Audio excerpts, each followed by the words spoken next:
So I'm Jim Lincoln. I am the worship associate this morning, he, him, his. So love has many meanings and takes many forms. When we Americans think of love, what typically comes to mind is the emotion of love, which has gotten so much attention in our culture. Romantic love, in particular, is the theme of many popular songs, although the Beatles' All You Need Is Love, which is sung later in the service by the house band, is, I think, an exception. The love that that song references, I would like to think, is akin to the love in action, or agape sort, that I want to talk about here. Love for a sweetheart or a partner or family and friends can be a great source of happiness and fulfillment that humans need and most of us strive to acquire. One of the many social ills afflicting our society today is that deep and lasting personal ties have gotten harder to come by, and many people end up doing without them. Folks who lack such loving relationships may suffer at times, and that suffering can breed resentment and scapegoating even. You may have heard of the incels, the involuntary celibates, which is a mostly online community of unhappy men who viciously vilify women in retribution for the isolation and loneliness that the incels feel. Important as it certainly is, however, emotional love is just one part of what love is all about. But because we're so accustomed to thinking of love as emotion-based, it's, I think, difficult to wrap our minds around the other possibilities. In Christian doctrine, a quite different form of love is agape, A-G-A-P-E, a Greek word suggesting charity or benevolence. British author and Anglican theologian C.S. Lewis called agape the highest form of human love and defined it as, quote, a state not of feelings, but of the will, that state of the will which we have naturally about ourselves and must learn to have about other people. Lewis goes on to say that feelings are okay, quote, if they also play a role, so much the better, end quote. Some truly wonderful quotations in the Bible famously demonstrate love in the agape sense. You have heard it said, and Jesus is quoted as saying, love your neighbors and hate your enemy.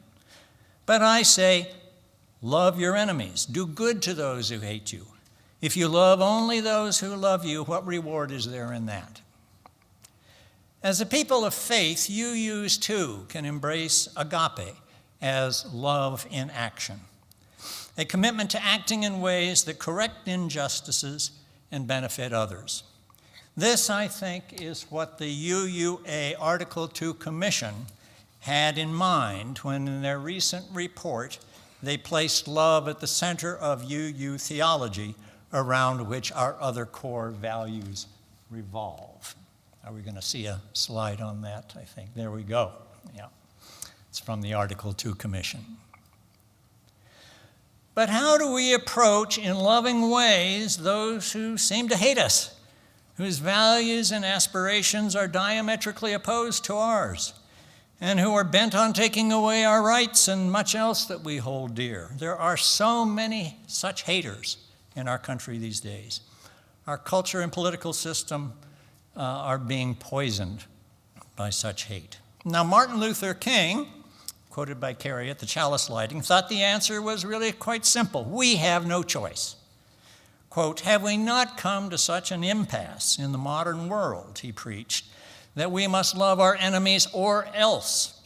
The chain reaction of evil, hate begetting hate, wars producing wars, must be broken, or we shall be plunged into the dark abyss of annihilation. For King, following in Gandhi's footsteps, the primary means of countering the forces of hate and oppression is nonviolent resistance, which he felt had to be grounded in love.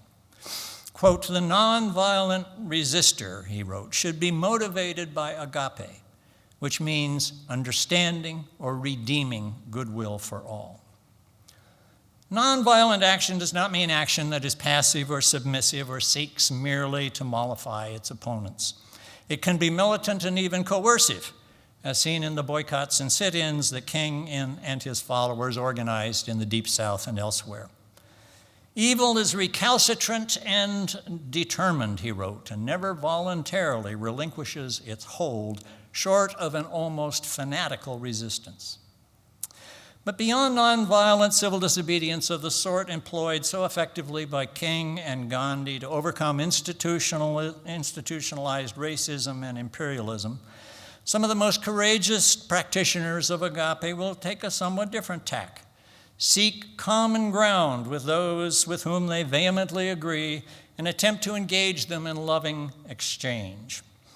Berkeley sociologist Arlie Hochschild did this in the interviews with MAGA voters that she conducted in Louisiana, and from which she wrote her marvelous book, Strangers in Their Own Land. I doubt that Arlie would call her approach loving. Social scientists are supposed to be objective, after all. But it had the qualities of agape, empathetic, understanding, gentle, and kind. She has an edge here over some of us. I knew her slightly as a colleague, and that's just the kind of person she is. If you've read the book, as many UUs have, you know she found considerable common ground with folks that she interviewed. In conversations mostly centered on the routines of everyday life, they were friendly, easygoing, and surprisingly welcoming to a stranger who embodied all the attributes their politics said they should despise. PhD, professor, political progressive, and hailing from the commie-ridden Berkeley in the famously demonic San Francisco Bay Area. So join me in enacting our UU values through love in action, and come, let us worship together.